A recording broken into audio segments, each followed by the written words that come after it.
नमस्कार दोस्तों। Pearl Academy के यूट्यूब चैनल पर आप सभी का तहे दिल से स्वागत करता हूं।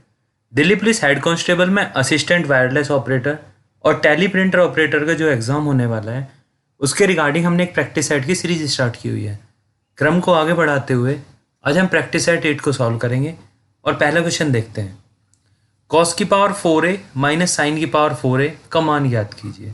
देखो ए स्क्वायर माइनस बी स्क्वायर, अगर इस फॉर्मूले को आप ओपन करोगे तो ये क्या होगा, ए माइनस बी और ए प्लस बी। सेम इस फॉर्मूले को यहाँ पे अप्लाई करना है। कैसे? ये कॉस स्क्वायर ए का होल स्क्वायर है और ये साइन स्क्वायर ए का होल स्क्वायर है। अभी ए की जगह हो गया कॉस स्क्वायर ए और बी की जगह हो गया साइन स्क्वायर ए। ये सेम फॉर्मूला यहाँ पे अप्लाई करेंगे तो ये हो जाएगा कॉस स्क्वायर ए माइनस साइन स्क्वायर ए, और दूसरे वाले ब्रैकेट में ये ए माइनस बी हो गया, दूसरे वाले में क्या आएगा ए प्लस बी। ये होगा cos square A plus sine square A. Cos square A plus sine square A की वैल्यू 1 होती है तो सिर्फ यहाँ पे क्या बच जाएगा, कॉस स्क्वायर ए माइनस साइन स्क्वायर ए और मल्टीप्लाई में क्या आ गया 1। और कॉस स्क्वायर ए माइनस साइन स्क्वायर ए क्या होता है, कॉस 2a। कॉस 2a के 3 फॉर्मूले होते हैं, आपको मैं तीनों फॉर्मूले बता देता हूँ। कॉस 2a इक्वल टू होता है कॉस स्क्वायर ए माइनस साइन स्क्वायर ए, पहला वाला फॉर्मूला। अभी देखो, आप अगर साइन स्क्वायर ए को कॉस स्क्वायर ए में कन्वर्ट करना चाहते हो तो साइन स्क्वायर ए की वैल्यू होती है 1 माइनस कॉस स्क्वायर ए। 2 कॉस स्क्वायर ए हो जाएंगे तो दूसरा फॉर्मूला बनाएगा 2 कॉस स्क्वायर ए माइनस 1। और अगर पहले वाले फॉर्मूले में आप कॉस स्क्वायर ए को साइन स्क्वायर ए में कन्वर्ट करना चाहते हो तो ये फॉर्मूला बन जाएगा 1 माइनस 2 साइन स्क्वायर ए। ये 3 फॉर्मूले होते हैं, इसके हिसाब से देख लेते हैं कि कौन सा कहाँ पे फिट बैठ रहा है।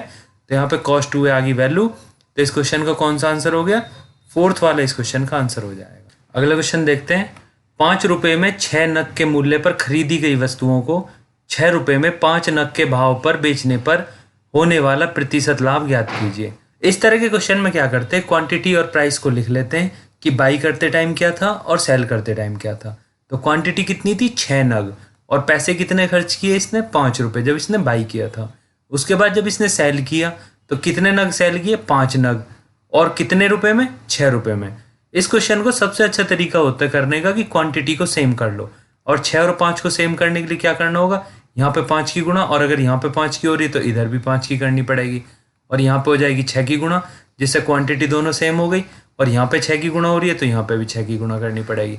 इसको दोबारा से गुणा करने के बाद लिख लेते हैं। तो क्वांटिटी क्या होगी, दोनों कंडीशन में 30-30 हो गई, और प्राइस क्या हो गया, ये आ गया 25 और इधर आ गया 36। अब देखो सीधा सा क्वेश्चन बन गया है कि बाई किया 30 क्वांटिटी 25 रुपए में और सेल किया 30 क्वांटिटी 36 रुपए में, मतलब सेम क्वांटिटी बाई की, सेम क्वांटिटी सेल की। तो 25 रुपए की चीज 36 रुपए में बेच दी, कितने का प्रॉफिट हुआ, 11 रुपए का प्रॉफिट हुआ। और 11 का प्रॉफिट हुआ कितने रुपए पे, 25 रुपए पे, क्योंकि कॉस्ट प्राइस कितनी थी, 25, क्रिय मूल्य बोलते हैं जिसको। इसको परसेंटेज के टर्म में निकालेंगे तो 25 से 100 जाएगा 4 बार, और 11 चौक 44, 44% का प्रॉफिट हो जाएगा। इस क्वेश्चन का दूसरा वाला आंसर आ जाएगा। अगला क्वेश्चन देखते हैं। ए बी को 25% लाभ पर 300 रुपए में माल बेचता है, बी से 10% हानि पर सी को बेचता है। इस सौदे में सी का क्रय मूल्य ए के क्रय मूल्य के कितने प्रतिशत के बराबर है। देखो 3 लोग थे, ए बी और सी। ए ने कोई माल बेचा बी को 300 रुपए में, और ये 300 रुपए जो बेचा था इसमें ए का 25% भी इंक्लूड था। तो 25% का मतलब क्या होता है, 1/4। मतलब अगर 25% प्रॉफिट पे बेचा तो 4 रुपए की चीज 1 का प्रॉफिट लगा के कितने की बेची, 5/4 हो गया। तो ए ने 5/4 की अमाउंट से जो 5 का प्रॉफिट लगा के ये 300 रुपए में बेचा था। तो इससे पता चल जाएगा ना कि ए ने कितने की कॉस्ट प्राइस थी उसके पास। तो 5 से इसको डिवाइड करेंगे, ये आ गया 60, और 4 इधर जाएगा तो ये हो जाएगा 240। मतलब 240 रुपए का तो ए ने खरीदा, और ए ने फिर बी को बेच दिया 300 रुपए का। उसके बाद क्या हुआ, बी ने इसको सी को 10% हानि पर बेचा। तो 300 की 10% हानि डायरेक्ट में निकाल देता हूँ, 10% हानि 30 रुपए होगी, तो इसका क्या आ गया, 270 रुपए का सी ने खरीदा। अभी क्वेश्चन में क्या पूछते हैं कि सी का क्रय मूल्य ए के क्रय मूल्य के कितने प्रतिशत के बराबर है। तो सी का क्रय मूल्य है 270 और ए का क्रय मूल्य है 240। इनका परसेंटेज के फॉर्म में निकाल लेते हैं। देखो 0 से 0 गई, और ये आ गया 3 8 24 और 3 9 27।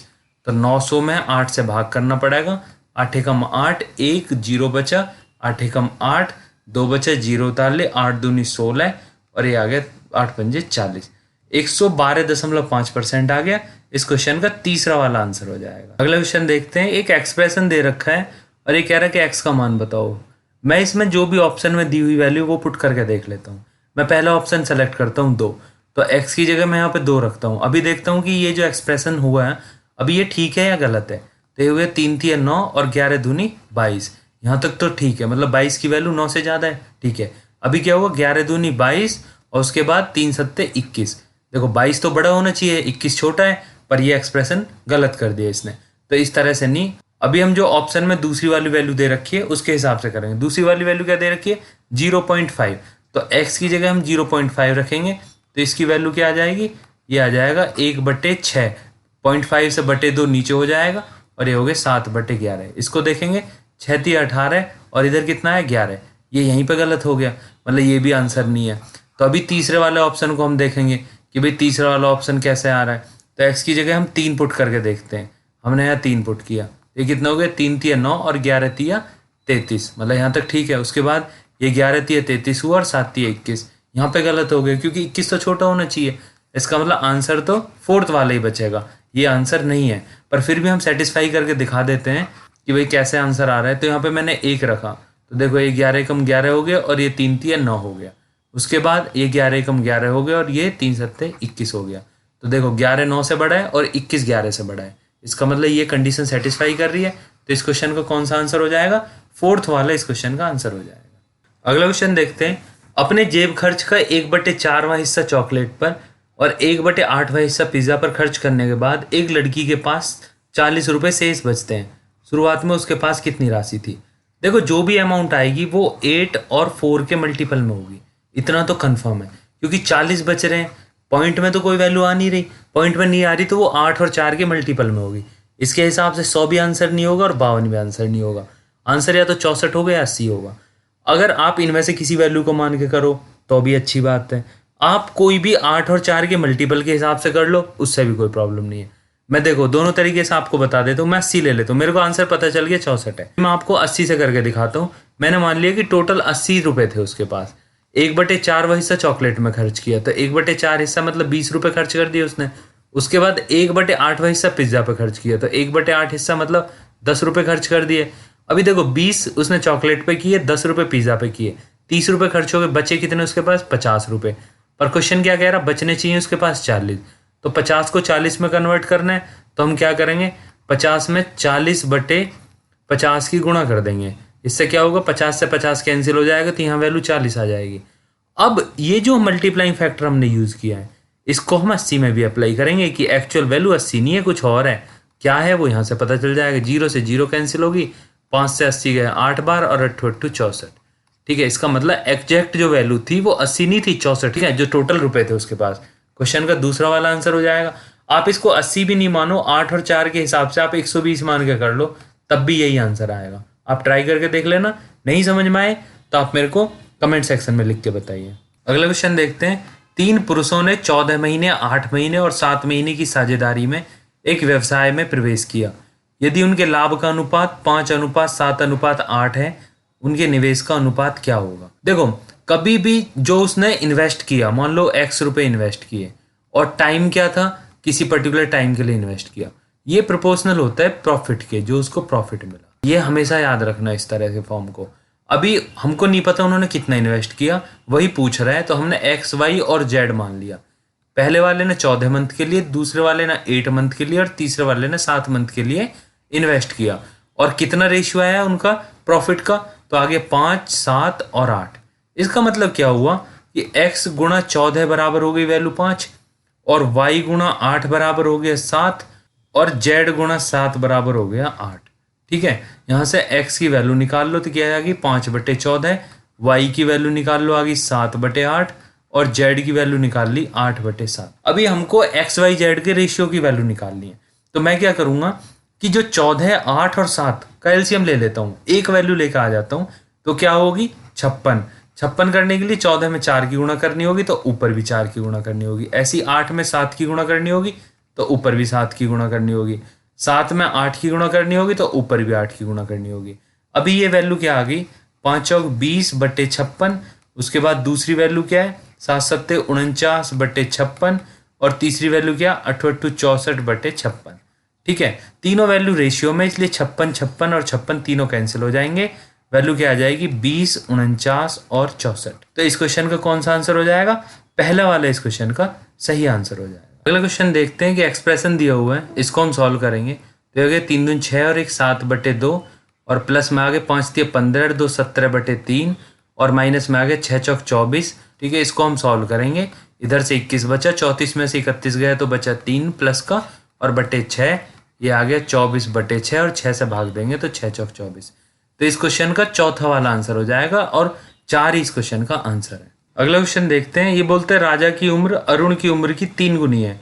3 वर्ष पहले उसकी उम्र अरुण की उम्र की 4 गुनी थी। राजा अब कितने वर्ष का है? तो देखो राजा की उम्र अभी कितनी है, 3 गुनी है। तो ये 3 हो गया तो ये 1 हो गया। ये बोलता है कि 3 वर्ष पहले, तो पीछे 3 वर्ष चले जाते हैं। राजा की जो उम्र थी वो अरुण की उम्र से 4 गुनी थी, तो ये 4 हो गया, ये 1 हो गया। इनका डिफरेंस देखो आप, 3 साल में ये 4 से 3 हुआ और ये 1 से 1 रह गया। ये तो पॉसिबल है नहीं, बिकॉज ये रेशियो की वैल्यू है। तो इसको हमें ठीक करना होगा। कैसे?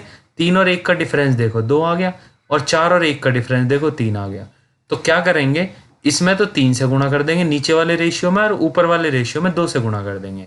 गुणा करने के बाद ये रेशियो ठीक हो जाएंगे। मैं आपको करके दिखाता हूँ। तो ये हो गया 2 चौक 8, ये राजा है और ये अरुण है, और इधर आ गया 2 एकम 2 और इधर कितना हुआ 3 तिया 9 और 3 एकम 3। अभी देखो ये 3 साल पहले का था, ठीक है ना। अब 8 से 9 हुई, मतलब एक रेशियो का चेंज हुआ। कितने साल में? 3 साल में। उसके बाद 2 से 3 हुई, कितने साल में हुआ? 3 साल में एक रेशियो। अभी देखो ये भी एक रेशियो चेंज हुआ, ये भी एक रेशियो चेंज हुआ, क्योंकि ईयर तो सेम ही थे ना, 3 ही साल थे राजा के लिए भी और अरुण के लिए भी। अभी मैं ये बोल सकता हूँ कि एक रेशियो की वैल्यू कितनी आ गई? 3 साल आ गई। क्वेश्चन में क्या पूछ रहा है, राजा अब कितने वर्ष का है? तो राजा की कितनी वर्ष है अभी उम्र? 9 रेशियो। तो 9 रेशियो की वैल्यू को हम ईयर में निकाल सकते हैं कि भाई कितने साल का है। तो 9 तिया 27 साल का है अभी राजा। तो इस क्वेश्चन का तीसरा वाला आंसर हो जाएगा 27 साल। अगला क्वेश्चन देखते हैं। एक चोर 400 किलोमीटर दूर स्थित एक शहर की ओर 60 किलोमीटर प्रति घंटे की चाल से कार चलाते हुए भागता है। सिर्फ 30 मिनट के बाद पुलिस 80 किलोमीटर प्रति घंटे की चाल से पीछा करना शुरू करती है। चोर को पकड़े जाने तक पुलिस द्वारा तय की गई दूरी कितनी होगी? देखो ये एक पर्टिकुलर कोई पोजीशन है, ठीक है ना। यहाँ से ये 30 मिनट में ये चोर कितनी दूर चला गया होगा? इसकी 60 किलोमीटर प्रति घंटे की चाल थी, तो 30 मिनट में क्या 30 किलोमीटर गया होगा। देखो 60 मिनट में 60 किलोमीटर जाता, तो 30 मिनट में कितना 30 किलोमीटर ये चला गया था। तो ये 30 किलोमीटर ट्रेवल कर चुका था। तब ये चोर की, ये थीफ की है पोजीशन थी, और पुलिस वाले को उस टाइम पता चला। पुलिस वाले ने क्या किया कि 80 किलोमीटर प्रति घंटे की स्पीड से उसकी तरफ ट्रेवल करना स्टार्ट किया, और इसकी स्पीड कितनी थी 60 किलोमीटर प्रति घंटे। अभी सापेक्ष गति देखो तो 20 किलोमीटर बची, 80 में से 60 गया, 60 और 60 तो इसकी स्टैटिक हो गई कि भाई इसके हिसाब से अगर इसको कंपेयर करें तो ये 20 से भाग रहा है और ये एक जगह खड़ा हुआ है। तो 30 किलोमीटर ट्रेवल करना है, जो इसने डिस्टेंस पहले ही कवर कर ली थी। और 80 और 60 के बीच में सापेक्ष गति कितनी होगी? 80 में से 60 को घटाएंगे तो 20 आ गई, 0 से 0 कैंसिल हो गया। तो 3/2 घंटे में, मतलब 1.5 घंटे में पुलिस वाला चोर को पकड़ लेगा। अब 1.5 घंटे में ये पुलिस चली कितने ट्रेवल की होगा, इसने डिस्टेंस कितना ट्रेवल किया होगा? तो 80 की स्पीड थी और 1.5 घंटे में कितना चला गया देख लेते हैं। 40 हो गया और 40 थी 120। 120 किलोमीटर इसने ट्रेवल किया होगा, वहां जाके चोर को पकड़ा होगा। आपको समझ आया होगा? नहीं समझ आया तो कमेंट सेक्शन में बताइए। तो इस क्वेश्चन का कौन सा आंसर हो जाएगा? दूसरा वाला आंसर हो जाएगा 120 किलोमीटर। अगला क्वेश्चन देखते हैं। 4.55 मीटर लंबे और 5.25 मीटर चौड़े एक आंगन में समान आकार के वर्गाकार टाइल लगाए गए हैं। प्रयुक्त टाइल का अधिकतम आकार बताइए। तो इसको सेंटीमीटर में कर लेता हूँ क्योंकि आंसर सेंटीमीटर में है। तो ये हो गया 455 और ये हो गया 525। अभी ये कह रहा है कि जो मैक्सिमम टाइल का साइज होगा वो बताओ, वर्गाकार टाइल का साइज। तो मैक्सिमम निकालने के लिए एक होता है HCF, हाईएस्ट कॉमन फैक्टर। इनमें जो भी हाईएस्ट वैल्यू निकलेगी वो उस वर्गाकार टाइल की लंबाई हो जाएगी, ठीक है। मैं यहाँ से 5 का कॉमन ले लेता हूँ, तो अंदर क्या बचा? ये 91 बचा और ये बचा 105। उसके बाद क्या हुआ, मैं फिर कॉमन लेता हूँ, 7 को कॉमन लेता हूँ, तो यहाँ पे क्या 13 बचा और यहाँ पे बचा 15। अभी देखो 13 और 15 में बाकी कुछ कॉमन बचा नहीं है, तो इन दोनों वैल्यूज में कितना कॉमन था? 5 7 35। तो जो मैक्सिमम आकार की जो टाइल बनेगी उसका साइज कितना होगा? 35 सेंटीमीटर। ये वर्गाकार टाइल होगी। तो इस क्वेश्चन का थर्ड वाला आंसर हो जाए। अगला क्वेश्चन देखते हैं। एस की वैल्यू दे रखी है 3t/2 और बोल रहा है कि टी को एस प्लस टी के प्रतिशत के रूप में व्यक्त करो। तो एस की वैल्यू होगी 3t/2 और टी एस प्लस टी अगर मैं निकालता हूँ तो ये क्या हो जाएगा 3t/2 और प्लस में टी आ गया तो आ गया 2 इधर और 3 5 5t/2। अभी कह रहा है कि टी को एस प्लस टी के फॉर्म में निकालो। तो टी की तो वैल्यू टी है और एस प्लस टी की वैल्यू कितनी है 5t/2। तो ये हो गया 5t और बटे में 2। इसको हम परसेंटेज के फॉर्म में निकालेंगे। टी से टी कैंसिल हो गया, 2 ऊपर चला जाएगा और 5 से 100 गया 20 बार, 2 ऊपर गया तो 2 गुणा 20 बचा, तो कितना आ गया 40%। तो इस क्वेश्चन का दूसरा वाला आंसर हो जाएगा। अगला क्वेश्चन देखते हैं। एक एक्सप्रेशन दिया हुआ है, इसको देखने से पता चल रहा है कि ये गुणोत्तर श्रेणी है जिसको इंग्लिश में जीपी बोलते हैं। और इसकी फॉर्म क्या होती है a+ar+ar² और ऐसे करते हुए इनफाइनाइट तक चली जाती है। और इसका सम निकाल रहे हैं अब हम। अगर इसका सम निकालते तो वो आता है a/1 - r। ए क्या है यहाँ पे पहला नंबर जो सबसे फर्स्ट नंबर है, और आर क्या है ये हम सेकंड वाले को अगर मैं 1/2/1 कर देता हूँ तो इसको हम रेशियो भी बोलते हैं। तो इसको आर की वैल्यू आ गई, ये कितनी आ गई आर बराबर 1/2। यहाँ पे देखने से भी पता चल रहा होगा आपको। तो इसमें आप वैल्यू पुट कर देंगे जो सम निकालने के लिए बोल रहा है कि हल करो, क्योंकि ये जोड़ा हुआ है तो सम ही निकालना है। तो ए की वैल्यू कितनी है 1 और 1 - आर की वैल्यू कितनी है 1/2। ये कितना हो गया 1/1 में से 1/2 गया तो 1/2 बचा, 2 ऊपर चला जाएगा तो सम कितना बचा 2। तो इस क्वेश्चन का कौन सा आंसर हो जाएगा फोर्थ वाला आंसर हो जाएगा इस क्वेश्चन का। अगला क्वेश्चन देखते हैं। एक निश्चित दूरी को एक निश्चित चाल से तय किया जाता है। यदि आधी दूरी को दुगने समय में तय किया जाता है तो दोनों चालों का अनुपात ज्ञात करो। तो देखो स्पीड निकालते हैं, स्पीड बराबर डिस्टेंस अपॉन टाइम। अभी ये क्या कह रहा है कि दूसरी स्पीड निकलवा रहा है। क्या कह रहा है कि दूरी को तो आधी कर दिया, डिस्टेंस जो थी इसको आधा कर दिया, ठीक है, और जो टाइम था उसको दुगना कर दिया, तो टाइम को दुगना कर दिया। तभी क्या आ गया d/4t। अभी ये पूछ रहे दोनों चालों का अनुपात बताओ। तो s1/s2 में ये भाग कर देता हूं मैं, तो ये क्या होगा s1/s2 बराबर d/t आ गया और इधर d/4t आ गया। d से d कैंसिल हो गया, t से t कैंसिल हो गया, 4 चला गया ऊपर, ये आ गया 4/1। तो s1/s2 की वैल्यू कितनी आ गई 4/1। इस क्वेश्चन का चौथा वाला आंसर हो जाएगा। अगला क्वेश्चन देखते हैं। 200 पुरुष प्रतिदिन 8 घंटे काम करके 6 दिन में एक नहर खोद सकते हैं, तो 300 आदमियों को प्रतिदिन 6 घंटे काम करके नहर खोदने में कितना समय लगेगा। देखो एक सिंपल फॉर्मूला होता है m1d1h1/w1 m2d2h2/w2। वर्क हमेशा मैन डे आवर एफिशिएंसी इनके इनवर्सली प्रोपोर्शनल होता है, ठीक है। तो इस तरह का फॉर्मूला बनता है। तो 200 आदमी थे, 8 घंटे काम किया, 6 दिन काम किया। इधर क्या 300 आदमी थे, 6 घंटे काम किया, पता नहीं कि कितना समय लगेगा, मैंने मान लिया t समय लगेगा, ठीक है। 6 से तो 6 ही कैंसिल हो गए, 2 जीरो से ये 2 जीरो चली गई। उसके बाद क्या है 16 और 3 इधर से आ गए, तो 16/3 आ गया t की वैल्यू। तो इसको सॉल्व करेंगे तो ये हो जाएगा 5 से ही 1/3 दिन। तो कौन सा आंसर हो गया इस क्वेश्चन का चौथा वाला आंसर हो जाएगा इस क्वेश्चन। अगला क्वेश्चन देखते हैं। एक आयत का परिमाप 18 इकाई भुजा वाले वर्ग के परिमाप से दुगना है। तो आयत का परिमाप निकालता हूं मैं, ठीक है। ये कितना है 18 इकाई वाला भुजा है, उसके वर्ग के परिमाप से दुगना है। तो 18 अगर साइड होगी किसी वर्ग की तो उसका परिमाप कितना होगा 4 × 18, और इसका भी दुगना है तो इसमें 2 से गुणा कर दी। ये इस आयत का परिमाप हो गया। अब इस आयत का परिमाप में फॉर्मूला लगाऊं तो ये होता है 2 × लंबाई प्लस चौड़ाई। ये आयत के परिमाप का फॉर्मूला होता है। अभी देखो इधर 2 × 4 × 18 आ रहा है, ठीक है। 2 से 2 हो गया कैंसिल। यहाँ पे क्या आयत की चौड़ाई दे रखी है तो लंबाई निकल जाएगी, चौड़ाई कितनी है 45, और इधर क्या हो जाएगा 18 × 4 = 72। तो लंबाई की वैल्यू कितनी आ गई 72 में से मैं 45 को माइनस कर दूंगा तो बच जाएगी 27 होगी इस आयत की लंबाई। अभी क्या पूछ रहे हैं कि इसका क्षेत्रफल बताओ।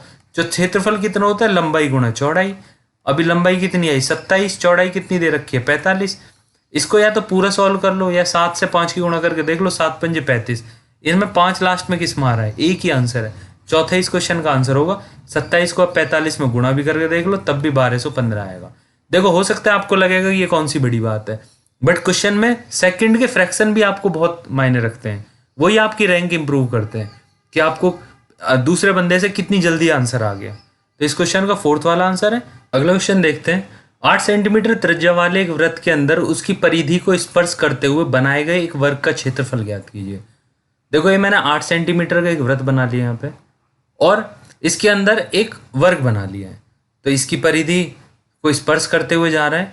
तो देखो इसकी रेडियस अगर 8 सेंटीमीटर है त्रिज्या, तो और ये जो व्यास है इस वृत्त का, ये वर्ग के लिए क्या हो जाएगा, विकर्ण। और वर्ग का विकर्ण क्या होता है, भुजा √2 बराबर हो गया 16। तो यहाँ से इसकी भुजा आ जाएगी, वर्ग की भुजा निकाल लेंगे। तो √2 से 16 को डिवाइड करेंगे तो आ जाएगा 8√2, 8√2, ठीक है ना। तो ये हो गया ए। इसके बाद कह रहा है वर्ग का क्षेत्रफल बताओ। वर्ग का क्षेत्रफल क्या होगा, भुजा का स्क्वायर। ए की वैल्यू होती है भुजा का स्क्वायर। तो 8 का स्क्वायर करेंगे तो 64, और √2 का स्क्वायर करेंगे तो 2, और 64 में 2 से गुणा करेंगे तो ये हो जाएगा 128 सेंटीमीटर स्क्वायर। इस क्वेश्चन का पहला वाला आंसर हो जाएगा। अगला क्वेश्चन देखते हैं।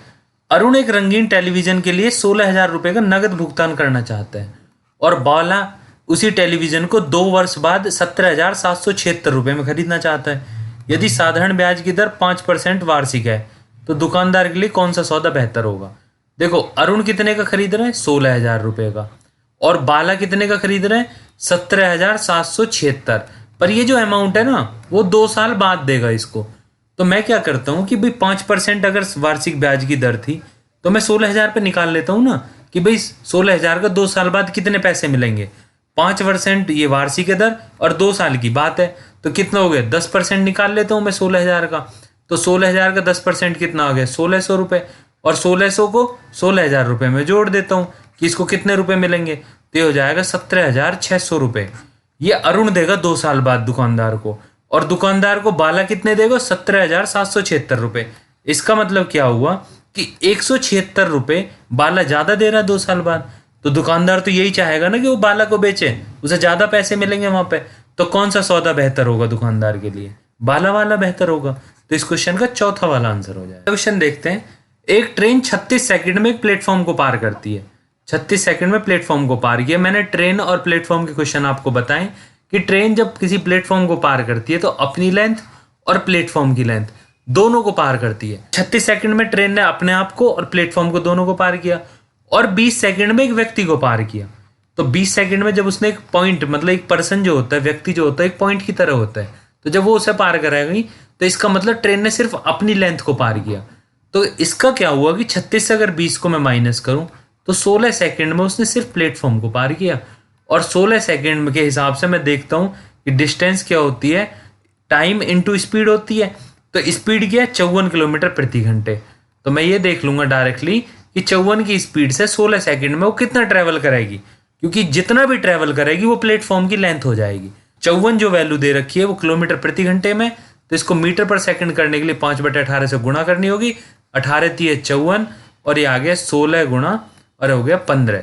15 छिक्के 90, 0 हासिल 9, 15 कम 15, 9 5 14, 240 मीटर। ये किसकी लेंथ आ गई, प्लेटफॉर्म की, क्योंकि खुद को उसने 20 सेकंड में पार किया और 16 सेकंड में उसने प्लेटफॉर्म को पार किया। आपको अगर उसकी खुद की भी लेंथ निकालनी हो तो 20 की गुणा 54 गुणा 5/18 में कर दो तो उसकी खुद की लेंथ आ जाएगी। इस क्वेश्चन का चौथा वाला आंसर हो जाएगा। अगला क्वेश्चन देखते हैं। एक निश्चित धनराशि पर 4% वार्षिक दर पर 2 वर्ष का साधारण ब्याज 140 रुपये है। समान राशि पर समान दर और समान अवधि के लिए चक्रवृद्धि ब्याज और साधारण ब्याज के बीच का अंतर ज्ञात करो। देखो 2 साल में साधारण ब्याज पे उसको 140 रुपये मिले, इसका मतलब पहले साल 70 मिले और दूसरे साल भी 70 मिले। अगर आपको ट्री मेथड आता है चक्रवृद्धि ब्याज का तो वो क्या कहता है कि अगर 70 रुपये इस तरह से मिले आपको तो चक्रवृद्धि ब्याज में अगले साल अब 70 का 4% ही आपको मिलेगा। तो ये 4% अगर मैं निकालता हूँ 70 का तो ये आ जाएगा 2.8।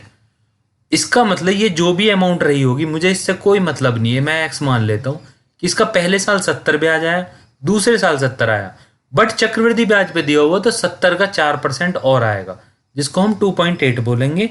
और ये पूछ क्या रहा है कि अंतर बताओ। देखो ये तो सिंपल इंटरेस्ट हो गया, और अगर मैं पूरे को काउंट करूँ तो ये हो गया कंपाउंड इंटरेस्ट, बट मेरे को तो डिफरेंस निकालना है। तो डिफरेंस कितना हो गया, 2.8।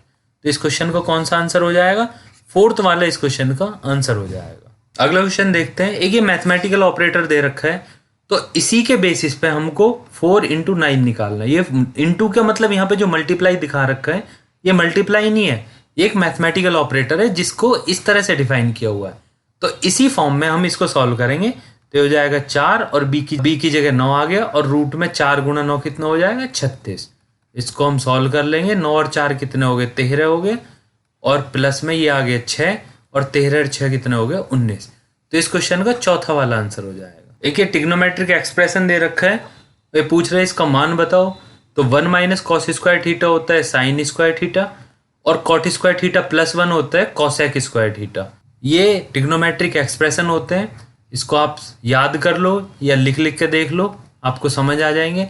Sine square theta cosec square theta का उल्टा होता है, तो ये दोनों कैंसिल हो गए, ये 1 बचा, और 1 माइनस 1 कितना हो गया, 0। तो इस क्वेश्चन का चौथा वाला आंसर हो जाएगा। अगला क्वेश्चन देखते हैं। 6 टाइपिस्ट है, 16 दिनों में दिए गए एक डेटा को टाइप करते हैं। 4 टाइपिस्ट उसी काम को करने में कितने दिन लगाएंगे। जो 6 टाइपिस्ट थे और 16 दिन में उसी काम को कर रहे थे, ये काम आ गया। इधर फिर 4 टाइपिस्ट थे, उस काम को कितने दिनों में करेंगे, मेरे को नहीं पता, मैंने डी मान लिया। 4 से 16 को 4 बार गया, और डी की वैल्यू कितनी आ गई, 4 6 24 दिन। तो 24 दिन में काम को खत्म कर लेंगे। इस क्वेश्चन का पहला वाला आंसर हो जाएगा। अगला क्वेश्चन देखते हैं। आधार व्यास 10 सेंटीमीटर और ऊंचाई 20 सेंटीमीटर वाले एक बेलन को समान आधार किंतु दुगनी ऊंचाई वाले शंकु में परिवर्तित करने में बर्बाद हुए पदार्थ का प्रतिशत ज्ञात कीजिए। देखो नॉर्मली क्या होता है कि मैंने एक बेलन बनाया, और अगर इसमें से मैं किसी को एक शंकु बनाता हूँ, ये मैंने एक शंकु काट दिया इसमें से, तो क्या होता है, क्योंकि बेलन का आयतन होता है पाई आर स्क्वायर एच, और शंकु का होता है 1/3 पाई आर स्क्वायर एच। इसका मतलब एक वैल्यू से 1/3 वैल्यू बनी। तो अगर 1 से 1 पाई आर स्क्वायर एच, तो यहाँ भी कॉमन और यहाँ भी कॉमन, इससे तो कोई मतलब ही नहीं रहा। 1 से 1/3 बना, तो बर्बाद कितना हुआ, 2/3। 66.66% बर्बाद हो जाता है। बट इस क्वेश्चन में थोड़ा सा अलग है। ये क्या कह रहा है कि जैसे ये पाई आर स्क्वायर आ गया आपका बेलन, उसके बाद जो शंकु बना रहा है ना, वो शंकु में रेडियस तो सेम है, आधार तो ठीक है, पर जो हाइट है ना वो दुगनी कर दी, तो ये 2h हो जाएगा। तो ये 2/3 हो गया, तो ये 2/3 हो जाएगा, मतलब 1 में से 2/3 को बना दिया। तो बर्बाद कितना हुआ, 1/3। और 1/3 को अगर मैं परसेंटेज में लिखूंगा तो कितना हो जाएगा, 33.33%। तो इस क्वेश्चन का पहला वाला आंसर हो जाएगा। इस क्वेश्चन में 10 सेंटीमीटर 20 सेंटीमीटर ये सिर्फ आपको इधर उधर भटकाने के लिए है, इनका क्वेश्चन से कोई रिलेशन नहीं है। ये डायरेक्टली ऐसे ही लॉजिक से क्वेश्चन ये सॉल्व हो जाएगा। तो मैं आशा करता हूँ आपको ये समझ आया होगा। अगर नहीं आया होगा फिर भी आप मेरे को बताइए, मैं और अच्छे से इसको बताऊंगा आपको। क्वेश्चन देखते हैं। बोलते हैं कि नंबर दिया हुआ है, इसमें 5 के स्थानीय और अंकित मान के बीच का अंतर बताओ। तो देखो यहाँ पे स्थानीय मान अगर मैं निकालता हूँ, ये नंबर को मैं लिख लेता हूँ, तो ये हो जाएगा यहाँ पे सिर्फ 5 को लिखो, बाकी जो भी है उनको 0 कर दो। ये हो गया स्थानीय मान 5 का। और अंकित मान क्या होता है 5 का, सिर्फ 5 होता है।